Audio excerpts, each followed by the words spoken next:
Okay, so I thought I'd make this audio about some of these prepper channels and what these people are talking about. Oh, this is going on in Europe and this is going to affect us. These people don't know anything about Europe, dude. Are you fucking kidding me? Ask any of these preppers. You ever looked for a house in Europe? No, not really. Well, then what the fuck do you know about Europe? You don't know anything about Europe. Get the fuck out of here. You saw some shit in a brochure one time. Maybe one time you even considered going on vacation.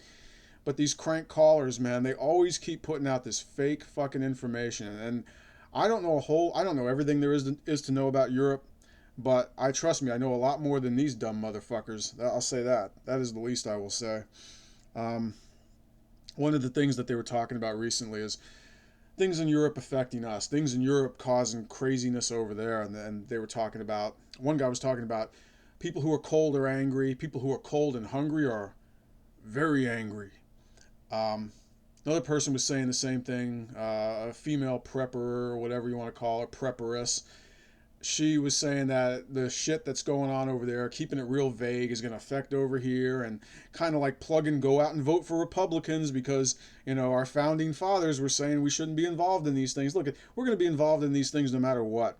Republicans, Democrats all decided a long time ago that we're going to be involved in Ukraine. You can't vote for a Republican and not be involved in Ukraine. You can't vote for a Democrat and not be involved in Ukraine. Here's your example. End the story. Uh, what's the name of that fucking guy? He's a former U.S. military vet, and he took Ukrainian money to get elected. He's a Republican around my part of of the of the globe. Um, Brian Mast. Okay, look that guy up. He took Ukrainian money. He says he gave it back. But all of these fucking people have been taking Ukrainian money to, to keep us involved in Ukraine. Okay, we're going to be involved in Ukraine. Don't even worry about who you vote for. It has nothing to do with Ukraine. They're all taking Ukraine money. Um, they're getting more money from Ukraine than they are from you personally. All right, unless maybe you're involved in a union and you know an independent candidate that's getting union money, whatever, man. Okay, so Ukraine has more money invested in the system than Americans do. So you will be involved in Ukraine. Whatever goes on in Ukraine will probably have a trickle down effect over here if it is in fact relevant.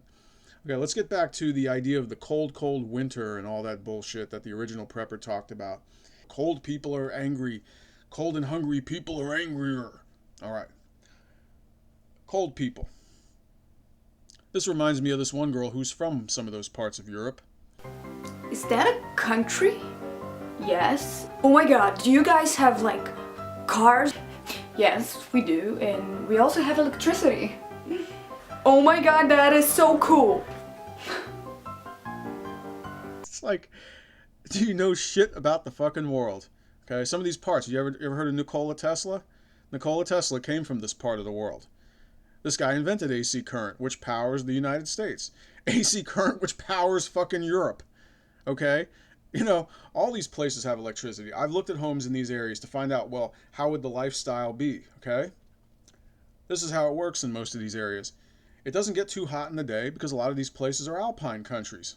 Okay? It doesn't get too hot over there. And it gets pretty cool at night, so it cools off quickly.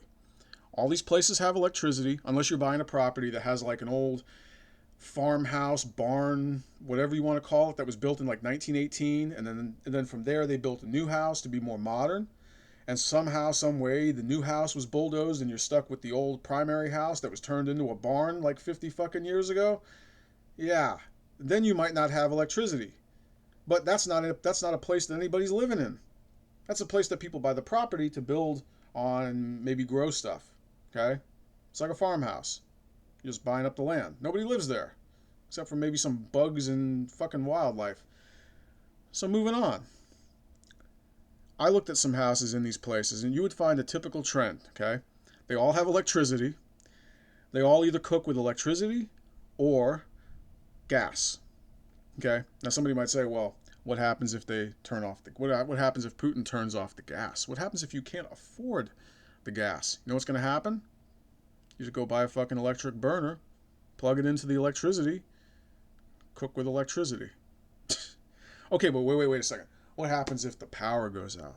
What happens if somebody invades the country, bombs goes off? Power plants are destroyed, whatever the case may be. You ever heard of wood? Most all these places can heat with wood, and they can cook with wood. They have wood stoves. Some places have outside wood stoves. Some places have inside wood stoves. Quite a few places have wood stoves, unless they're in like the main cities and the capitals. Then they usually don't. But a lot of places do. The place I would move had a wood stove. Many places, what I'd say 50% had some type of wood stove. You know, wood grows on trees. So the answer is pretty much this. If the gas gets cut off, how are people going to keep warm? Number one, they're going to do it with electricity. Most of the places are heated with electricity. Some places in like Austria are heated with gas, but then they also have wood. So if the gas gets turned off, they're going to heat with electricity or wood. That's it. They're going to cook with electricity or wood. The only thing they won't be able to do is watch TV and surf the internet. That's it. That's pretty much it. Anyways, that's the video. Have fun.